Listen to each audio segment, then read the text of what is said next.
Welcome back to the Holistically Well podcast. Today I'm joined by Megan Limon. She is a holistic postpartum doula in Oceanside, California.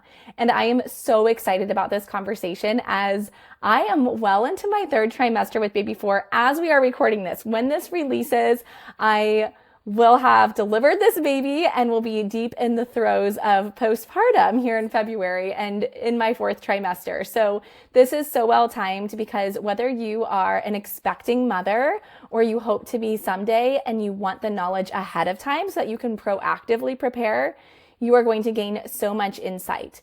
And if you are somebody who is currently postpartum, you are in that fourth trimester or beyond, you're simply a busy mom who doesn't have a ton of time to nourish herself, this conversation is going to be so life-giving. And so for myself, both right now as we were having this conversation and at the time that this releases, being able to reflect on this episode and everything Megan is about to share, is just such a nurturing, calm, and supportive environment for both mom and baby. So, my friends, let's dive in. Megan, welcome to Holistically Well. Thank you so much for having me. I'm so excited to be here. Can you first share what a postpartum doula even is and how you got into this work? Yeah, absolutely. Well, there is various doulas that do different things, and mainly doulas are really there to hold space in whether that's your birth, that's postpartum, and various other areas. And I think that's so beautiful that we're there to be those extra set of hands, holding space, and just showing so much nurturing care for mamas. But specifically postpartum work, I really focus on holding that space, but nurturing mamas, bringing nourishing foods in, belly binding, body work, just really being there for mamas along the journey of recovery. And as much as it is recovery of their body, it's recovery of their mind and their heart. So really just, I always like to say doulas just do these specific things, but you have to have us in your home to really experience the whole journey of having someone there that has experience, but really ultimately is, showing you so much love and tender care and just aware of the small things where really those extra set of hands that look to what needs to be done, but also really just holding mamas as much as they need during that time. So postpartum doula work is so rewarding, so beautiful. I originally got into this work to my best friends are doulas themselves. So it was kind of inevitable. It was like the world, I was just pushing me in that direction. That was very nurturing, just my personality in general. My parents both are in very much of a nourishing, holistic, different career paths. And so I was already raised in that mindset of just using, healing foods and herbs and all the great things to heal our bodies and nourish our bodies. So again, it was naturally going to happen, I think. And I just love advocating for mamas. So you bring all those things, they collide. And that's really what brought me on this path, is just with that energy of wanting to care for others. I love it. And you exude that so much. I started following your Instagram page when I was postpartum with my third baby, which was about 2 years ago now. And it's so nice, the recipes that you share in the teas and just creating that warmth, nourishing space. And I'm so excited to proactively prepare that space ahead of time this time around. Now, many new moms prepare so much for birth, but not as much for postpartum. So how do you define a nurturing postpartum environment? I think that that's a really good question. Everyone has different things that really it matters the most to them and makes them feel nurtured and loved. I think the overall thread through working with so many mamas for these 12 years is having a cocoon, having a space that feels safe and just very mindful, a space that's mindful of your needs, meaning that you really set it up for success. And it doesn't have to, be this huge elaborate space where you have all this baby stuff and all this mama recovery stuff. It can be just a simple, your bed is some natural linens that make you happy, that you want to lay down on, a basket beside your bedside full of some lovely things. And it doesn't necessarily have to be things. It can also be just a space that cocoons you in with a village of ones that can just really surround you and support you. And it doesn't have to be huge again. Nothing has to be elaborate, but just making sure the body feels really cocooned, whether that is through nourishing foods, healing elements, having that village, etc. So really just creating that space, I think, is the most important thing for mamas to feel most nourished during that time and nurtured during that time. I love your holistic lens there because when people hear nourished, a lot of times they're just thinking of food. And you mentioned so many things there about the environment that were not only food. Yeah, I mean, I go on a deep dive at prenatal sessions, really just going into the spaces that mamas will mostly be in. If that's their bedroom or if that's a living room, wherever they're going to be, it's like I really get down to the nitty gritty of sharing like, what is your environment like in your home, like the health environment? Does your air quality, do you need an air filter? I mean, how in depth do we really want to go? But those things actually just help the body calm when we have can we open the window and get some fresh sunlight in during the day? If there's stuff blocking that, can we move that over? That's what I mean when I say I'm a holistic doula, is like I'm really getting in there and just focusing on all those elements. It doesn't mean that, my primary focus is like herbs are going to heal everything and food is going to heal everything. I think it's a blend of so many different things. But yeah, it's being mindful, and we can do that on our own. You don't necessarily have to have a doula, but it is nice to have, that extra set of like experience and filter where someone comes in and is like, oh, this could help, and really sort it out for you. Yeah, an extra set of eyes. That makes complete sense. What are some common misconceptions that you see about postpartum recovery in our modern culture? I think the biggest thing is like that bounce back Yes. belief. And even though I feel like if you have that cozy little algorithm going on your social media where you do have people posting about like, bouncing back isn't a real thing. It's really mostly just like going with the rhythms that you're in now and embracing the present and kind of more than anything, bouncing forward, like looking to how can I support my body in the future? How can I, in 10 years, what is my body going to be? How can I nurture it now? But unfortunately, it's still there. And our friend circles, they sometimes carry those stories of what they've been told through, different generations previous that have maybe said, like, I got through it and I grinned and, forced myself through it and I had no help. But like, that doesn't have to be your story either. So I think that's a misconception, is just really believing that, postpartum recovery is also like another thing I was thinking is like postpartum recovery is, 6 weeks and you're done and you're healed and like, let's go, let's get to the gym. And it's like, it's none of those things. It's not forcing yourself. It's going with your new rhythm, your new flows, and just being really gentle with yourself. Yeah, I love that. And as a holistic physical therapist, I completely agree. If we just jump straight into wanting to get back to where we were and quote that bounce back culture, you're not allowing space for your body to heal. You just went through 9 months of growing new life within you. Your body literally created a new organ. You birthed a baby and that organ, your placenta, and your uterus has to come back to its original size. So there are so many things happening beneath the surface that is not just the birth and then okay, right back to whatever I was doing before. You need that time and space for your body to heal, and we can support its healing with gentle movement and mobility so that we avoid things like stiffness or tightness and tension. It doesn't mean that you can't do anything for 6+ weeks. It just means that we need to do it in a very grace-filled, supportive environment.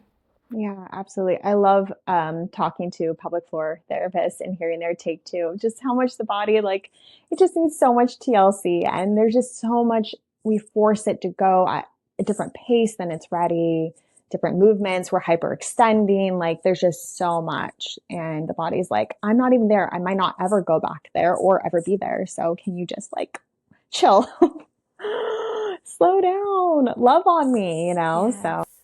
Now, how can families reframe postpartum from this getting back to normal or this bounce back and instead reframe it to this allowing the body and time at home to heal and rest? I think just like there's mantras that I have for myself, like slow down, or I know it's so simple, but slow down, be gentle. I think just flipping that and being like, instead of, oh, like we have to get back to the normal, we have to get to our routines, we have our school drop-offs, like blah, blah, blah, blah. And it's like, okay, let's walk into this whole new journey, being more slow and mindful. And then that the chips will fall where they fall, but just kind of reframing it and being like, right now, and maybe for the next few months, let's just see what the flows and turn out to be, what things start looking like. And then eventually it's like, things will fall into place. And you probably have way more experience of this than me with your, 3 babies previously. But yeah, just like letting things just flow and the rhythms will get there, and you'll have like dinner time will eventually fall onto this time or this time bracket, or, things will start falling to where they need to be. But yeah, it's like not forcing it, I think is the biggest thing. What do you think? Yeah, for me, having gone through it multiple times now, I think each birth I do a better job at slowing down, which sounds kind of crazy because I have more kids each time, with the first kid, it's only one. So it's like that should be so easy to slow down. You have no other children to take care of. But it's a complete mindset shift and it's a complete lifestyle shift from what you were doing before. And so for me, that first postpartum was actually the hardest to slow down and set up a nurturing environment because I was always so go, go, go, very, very active, packed schedule. And that was really hard for me to tone down. And then with each kid, you just realize how quickly that time goes and you cannot get it back. The snuggles, the just cuddling up in bed and nursing all day. With the first, that felt just so long and challenging. And with the second and the third and now into my fourth, it's like, okay, I will just lay here and I will hold that baby and I will nurse that baby. And to your point, having extra help for the big kids is huge. Otherwise, that isn't possible, And so having a village and a community around you for support is so, so important, and being okay with asking for help to create that time for you to personally slow down with baby. I love that you said it's like being mindful. I think, yeah, over time and experience with your little ones and having more and more, you're like, oh, this goes by so fast, and like helps you just be like, yeah, let me just be in this moment, because eventually, times will change and things will change. So I think that's important. And yeah, having that village of ones that will allow you to have that time, because as much as I love sharing on my Instagram about, slow and mindful recovery, and the world around us is so fast, and it's like we're trying to slow down, but it's like, it comes with, sacrifice of things that maybe won't get done or this or that. So that's where that village comes in, to allow that space, or, a little village, something small of just maybe knowing your mom or your grandma or auntie is going to come in for 15 minutes or 45 minutes. It will just allow you to be able to at least be mindful during those times when you can just snuggle up and be with your baby. Yeah. And for those who have other kids who are maybe like, I don't have family near me, that's impossible. Include your other kids. We lived away from family for my first 3 children's births, and that was hard, but I had my husband, help with things that he didn't typically help with. I said, I am not lifting that laundry basket for a month. And I am, so he had to take on the laundry. He took the older kids to childcare 2 days a week so that I could have those 2 days to just fully rest and be with baby. But the other days the kids were home with me. And so we had to create new rhythms where they understood, mommy can't lift the toddler right now. She's wearing the baby, and we would make soups together, and then we would sit and read books. And then we might do another standing kind of activity of, okay, now I'm going to clean up the kitchen, and then we're going to cozy up and play a game. Like creating this new flow so that you're giving yourself breaks of time where you are off your feet, you're getting horizontal, you're resting your body.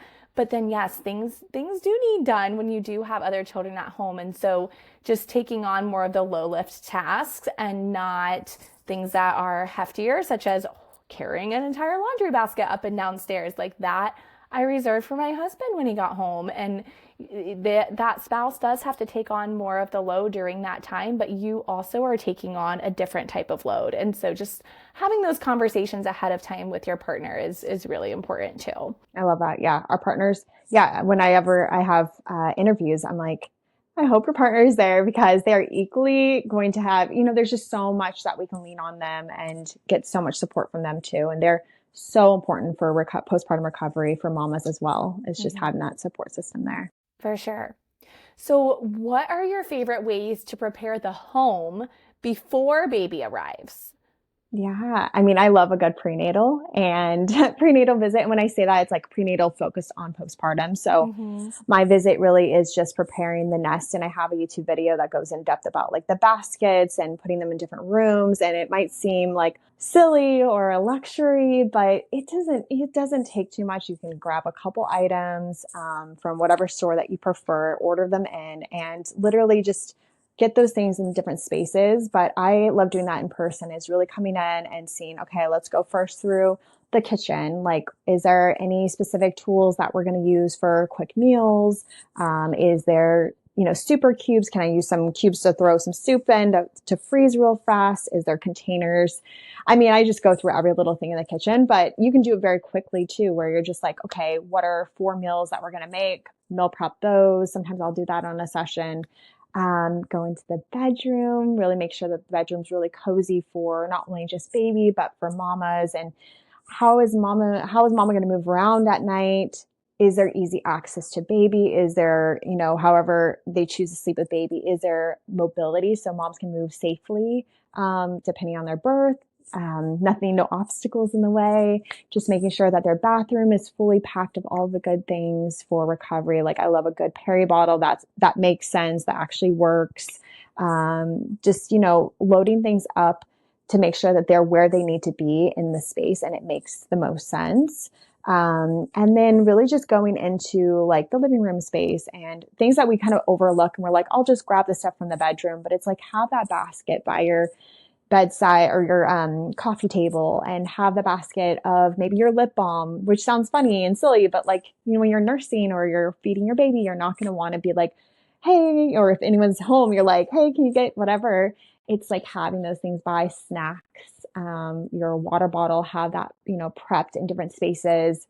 In the very beginning, just have an empty water bottle in different places, just so that mentally you're like, okay, this is prepared for when baby comes, and then I'm going to have that filled every single morning. So at a prenatal, I do a little bit of everything in just really getting the spaces prepped. But the biggest thing, I guess my specific signature is like, I'm very into the materials that I use. So I will take sheepskin. If it's something families are open to, I will, put that on a bed, or I'll have it on their space on their couch. I will have things that are just very natural linens. I'll show them links to really great organic cotton sheets, things that they can quickly swap out that aren't super expensive, but they still can last a long time, support their body and breathing. That's the biggest thing, is natural materials help with breathability and just helping the body calm down. So we're not using a lot of plastics, a lot of fragrance, just kind of like calming the body down and helping it ground. So yeah, at a prenatal, I do a little bit of everything, but I think what makes what I do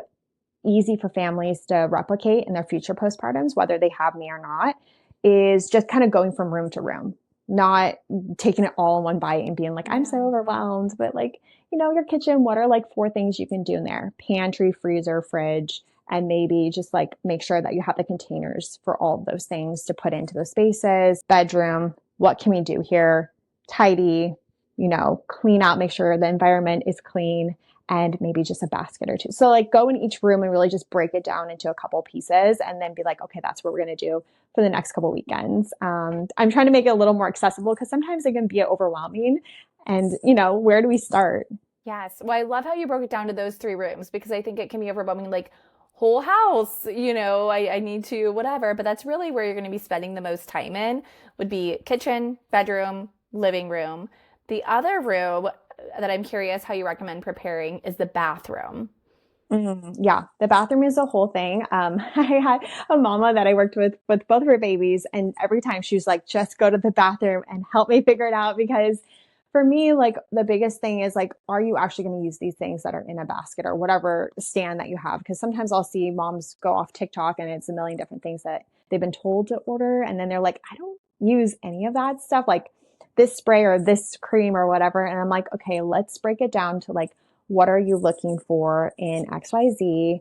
And then how can we source those things? So I'll send the links previously or during the prenatal. And then really just maybe get some extras just for like, in case if they feel like I won't use that, but I might use that, we'll do that. But the biggest thing is just really looking at like a good peri bottle, some maybe organic I like the brand Rail. They're organic underwear that are cotton and they just, are tossable. You can just toss them when you want.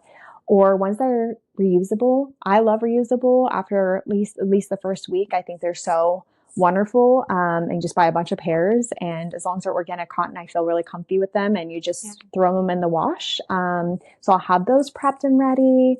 And honestly, some good sitz bath herbs, something without sea salt, ideally, without a lot of just extra stuff that can be a little uncomfy for mamas. If it's appropriate, then I feel like that can do wonders versus having all of these different sprays and oils and stuff. So again, not shaming, like you can use whatever feels good, or if you find a Pinterest recipe and you're like, I want to make those padsicles, like make the things that make you joyful. But really, I just keep things super simple and we kind of just add and sprinkle those in when we feel like we actually need them. But you really need very little in your bedroom or your bathroom. It's just making sure that you have those main things like a good peri bottle, a sitz bath basin.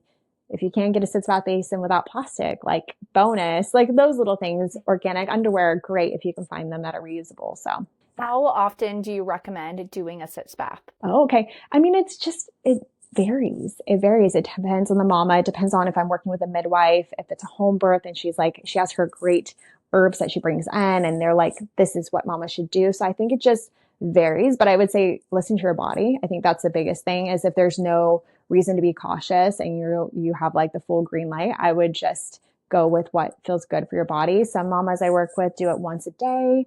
Some mamas will dilute the tea to very little, like just pretty much tea and like majority is water. Yeah. And it just feels good to have that. So I'll prep that in mason jars, have it in the fridge. And then when they're ready, just like warm it up and just add it to their sitz bath basin. Or you could do like the little hack of having one peri bottle water, one peri bottle that sitz bath tea. And you could kind of just do like a little spray and then a little spray of the water to kind of dab it off. So there's different things you could do, but I think again, it's just going with the flow of your body. And that's so hard because we think of birth as being so medical that it's like there's these times or these doses. Yeah.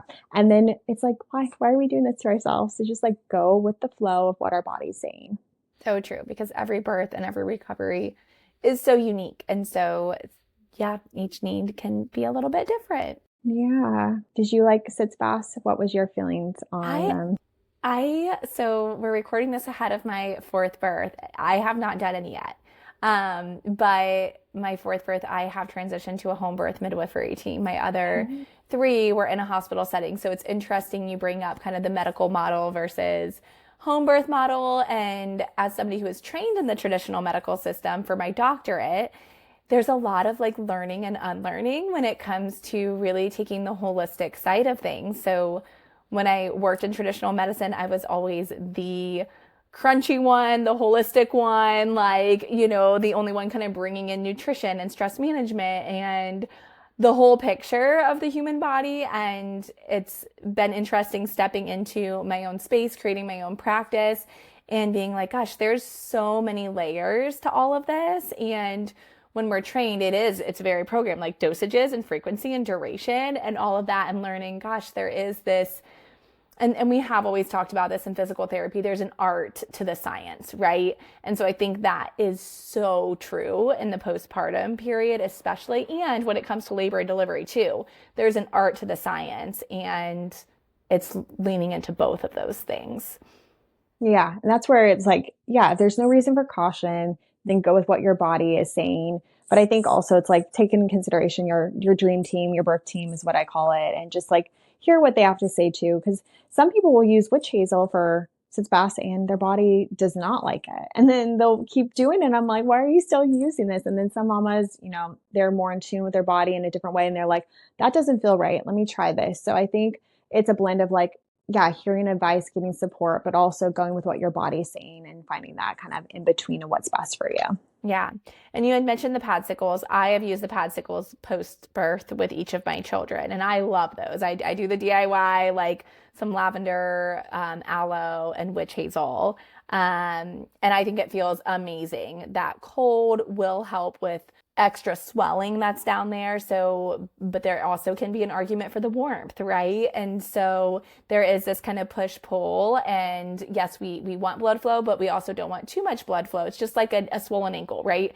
If you sprain your ankle and it really balloons up, we want to calm that swelling down so that you can move better and feel better. But if we have an injury that's not getting enough blood flow to it, then we want to increase blood flow. So that's something very individualized too that would be appropriate for clients to think through. Yeah, no, I'm glad that you explained that too, because like I think sometimes we forget, like, yeah, heat brings that blood to that surface and really gets things moving and grooving. So it just really depends on what you're looking for and what your body needs, especially in the time, like right after birth. What do you need? It might be different than what you're going to need 3 or 4 days later. Yeah, just kind of go with that flow. Totally. Shifting gears here a little bit to more of the emotional, the nervous system, the energetic needs of the mother in postpartum. So what are some ways that partners, friends, doulas, the community around them can help a new mom feel emotionally held and not alone? I think checking in is huge. Like, I think sometimes I get wrapped up, and forgive me if I think kind of figuring that out differently, what you explained, but like, I think moms need that.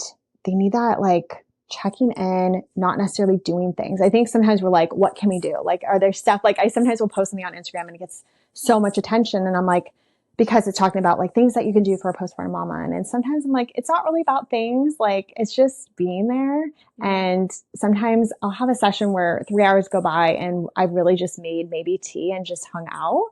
And I'm like, I'm just acting like a girlfriend at this moment. It's not really, me running around, but I think the times that I am doing a million things, that's when I feel like my mama clients kind of slip through the cracks too. Like, I think there's a balance, but I think the biggest thing family and friends can do is just checking in. And I've had people say before, like, I have a mom friend and she wants to be on her own. She's not very social. She's like, don't come to my door. And I think we honor that, respect that. But I think a lot of that is learned through society of like independence, and, that could be a lot of, I think, emotional, maybe childhood trauma too, wrapped in there too as well, right? But I think it's just so powerful to, even if your friends are like, I just need space, like at least here and there, just check in or pop over. I think that that's a beautiful thing, or even just drop something off their door. You don't even have to knock, but at least just showing that you care. It's not an expensive thing, or even a text message or a phone call,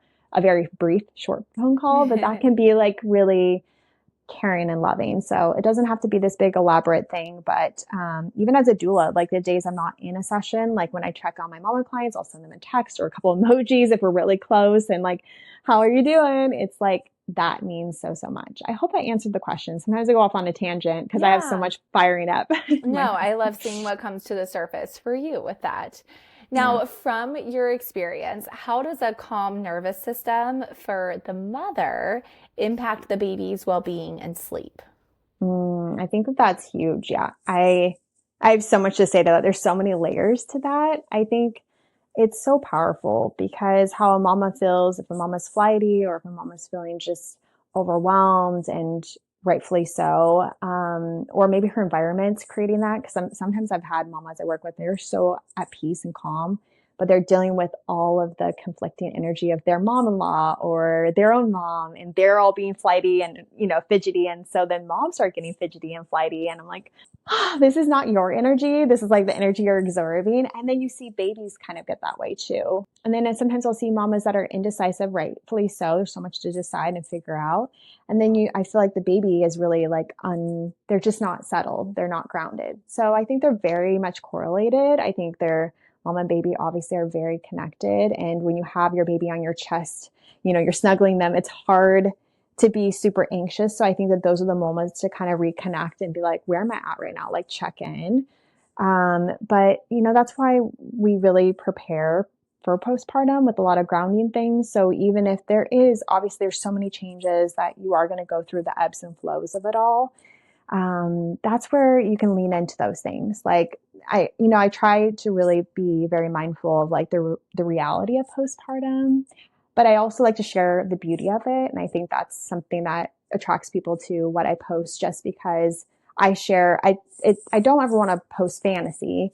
I just want to post like inspiration, that there's a positivity and there's a way to prepare in a way that's very like gentle and kind. But I think once we have those things prepared, then we can lean on them when we are feeling flighty.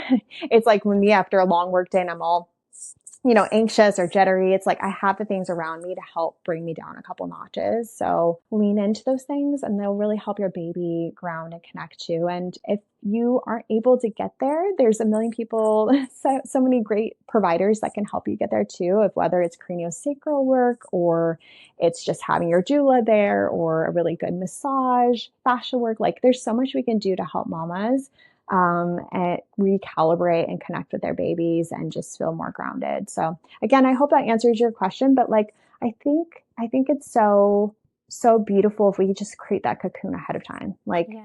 and it can make it a lot. Again, we can lean into it so that when we're in the moment, we're not just like trying to grasp for straws. Like, what should we do? And if you are like, if you're a mama listening to this, and you're like grasping for straws and you're like, what do I do? How do I help myself calm down? It's like, reach out to your friends, maybe ask for their support and their guidance, because mamas have so many tips and tricks. Like, I go outside my porch. I hear it all the time. I go outside my porch and I go get some fresh air and do a couple deep breaths. Like, it sounds so silly, but then hearing them do it and then you try it and then it works. Those are the things you really can lean on. So just kind of connect with your circle and see if there's ways that they've really grounded themselves and help their baby stay calm. I love that you mentioned like the grounding and the specific example of baby being on your chest and just that presence, because gosh, what better feeling than like somebody else laying this little new life laying on your chest, feeling its heartbeat, feeling their little breath, their sweet smell. And like, that is so grounding and connecting. So when the thoughts start spiraling, you feel overstimulated, you feel anxious, breathe that baby in, find that grounding in your baby.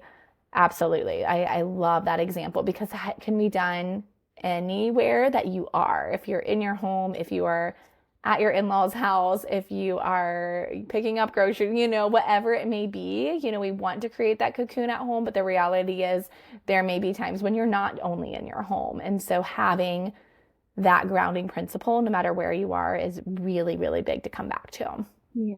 So in our lovely theme of a holistic approach that we both love, love, love, what is a simple change that every mom can make to create a more nurturing environment starting today?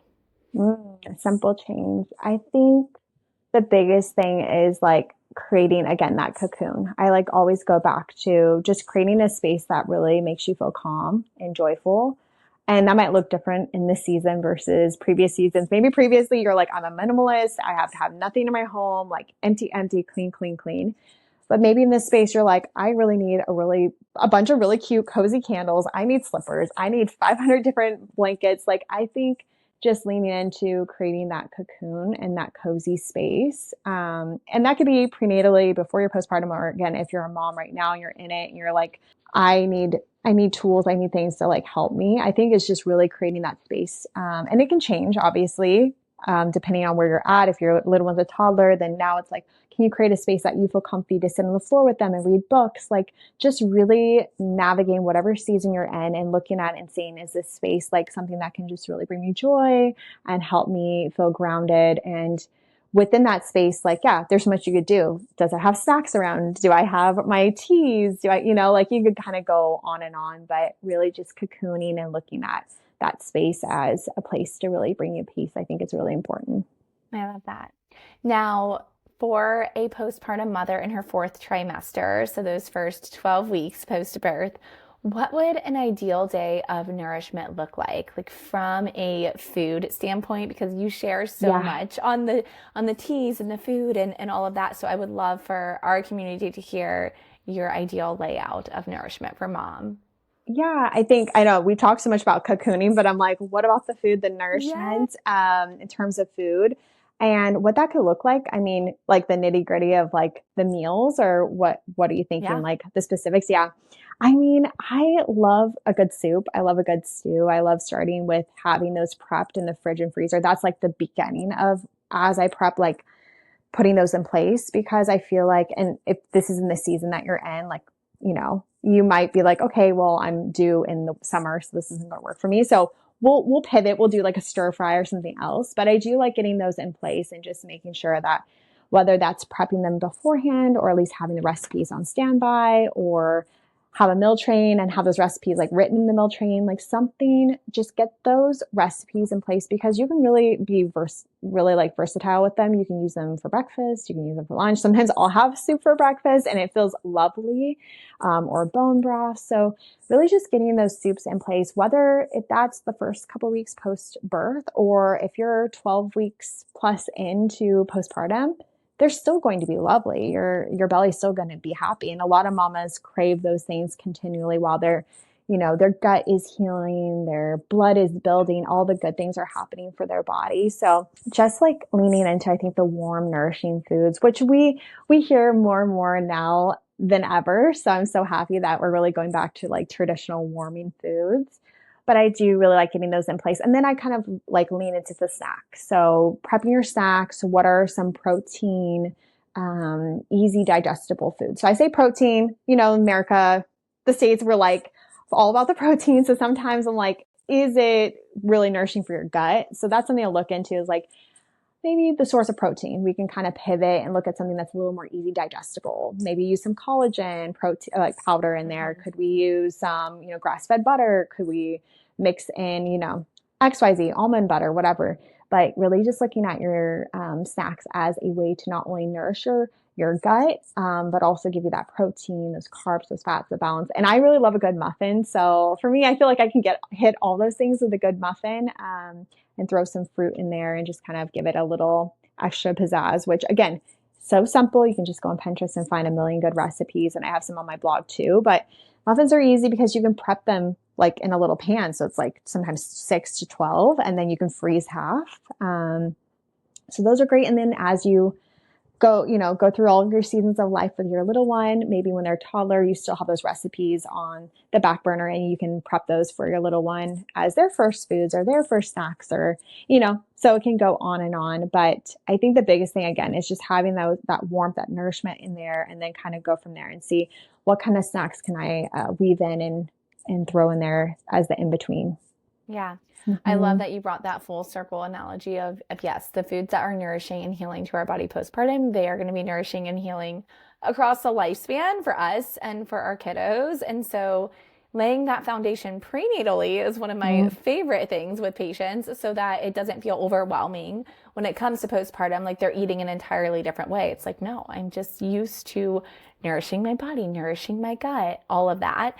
But yes, to your point, we want to focus more on the warmth side of things immediately postpartum, particularly in the first 12-ish weeks. So you are leaning into more warm foods like bone broth, soups, all of that because of the gut lining.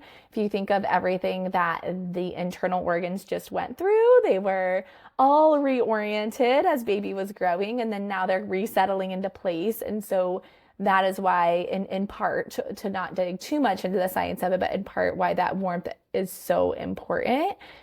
And to your point, if you are somebody who is listening to this ahead of time and you are due in the summer months, that is more challenging. My first baby was a July baby and, you're not as much craving soups then. But, if you're in the air conditioning, I would always get out in the morning with her, like get on a walk, and then we would be in the air conditioning when it was in the heat of the day because their bodies can't self-regulate temperature yet. And so a soup, a bone broth can feel appropriate still in that time. And so, treating your postpartum body from a lens of healing and seeing that in that first 12 weeks postpartum, it can look different than your traditional summer diet in May, right? Yeah, totally. And I mean, like you said, I'm in San Diego, so it's going to be, right now it's in the 80s and I'm like, I still wear my socks inside my house because the AC's on and I want to make sure that in my head, I'm still having warm girl autumn. So I want to be nurturing my body. I had a soup, I'm still there, but I'm also aware of, like mamas sometimes are going to be like, I want a cup of ice water. And I'm like, go for it because you know what's right for your body. But let's see if we can balance maybe some ginger tea or use ginger as a warming element. You can use spices as a warming element. It doesn't have to necessarily be hot temperature food. It can be like adding a little bit of turmeric or maybe using some cayenne if that's appropriate for you. Like cinnamon, like use those or spices to kind of warm things up. But yeah, it just really depends on the season that you're in and how your body is. But ideally, if possible, like, yeah, just getting those warm foods, warming elements, get the wool socks on, ideally, if you can, and just really helping the body ground if you can in other ways if the food doesn't sound good. Having a soup doesn't sound good. Love it. Yeah. Well, Megan, I could just keep chatting your ear off for like another hour, but we will, tie things back to just that overall approach of creating this cocoon for new mamas, having simplicity around it. I think that was kind of a surprise to me almost, was how you kept coming back to it can be simple, right? It doesn't have to be elaborate. And we are in a season right now where we are in a little tiny rental space and for our home while we're building our dream house, and we've been in the rental longer than we anticipated. And so you can create a cozy cocoon environment no matter where you are. You don't have to be in your forever home or your dream home. Like, you can create these cozy spaces, and it can be simple. And that to me is just like so important for every mama to understand. But thank you too for your education and just empowering moms for how they can support their body in this special season. Yeah, no, thank you so much for having me. And I really appreciate it. And I think my biggest piece of advice or just like a tip for mamas is like what you just mentioned in terms of you don't have to have everything. You don't have to have the most income. I work with families. I'm in San Diego, so some of us are just surviving the prices here. And I work for some families that have their whole family pitches in money to be able to have a couple hours of my service. I have some families that it's no big deal and they have, quite a bit of funds towards postpartum recovery care. But the thread through it all is really just having those nourishing foods, healing elements, having a good sitz bath, just kind of getting your space prepared and having that cocoon where you want it to be. Anyone can do it for the most part. It's just really, I think the biggest thing is being very simplistic about it, keeping things easy going, but not putting the pressure. You don't have to have it all. Simple things, and you can still recover. And yeah. Absolutely. Megan, where can our listeners find you and continue to learn from you?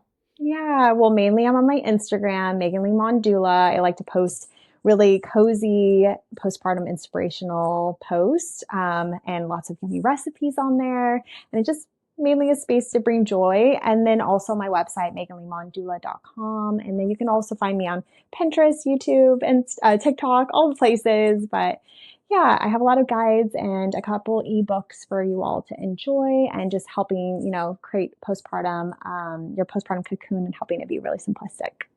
Love it. I will be diving into the YouTube video that you mentioned earlier. Oh, yeah. And we can link all of that for our listeners in the show notes. So be sure to check that and continue to learn from Megan, because she is just a wealth of holistic postpartum nourishment knowledge. And I just love that about her. And if you are preparing for supporting your body through postpartum from the gentle movement lens and a grace-filled approach, please know that my Holistically Well postpartum program is here to support you as a pelvic floor physical therapist who takes this holistic and very mindful, intentional approach. So I just feel like, Megan, we're across the United States, and where we live, I'm in Ohio, you're in California, but it's like the dream team right here. Yay. A holistic postpartum doula, holistic physical therapist. Oh my God. What more can a mama want? Fly us out, mamas. Yes. We'll come to see you. Yes. And thankfully we both have a virtual presence. So no matter where you are, we are happy to support you, because this work is so important to both of us. Yes. Thank you so much. Yeah. And I cannot wait to support you all in some way or form. Well, thank you so much for tuning in. And until next Tuesday, take care and be well.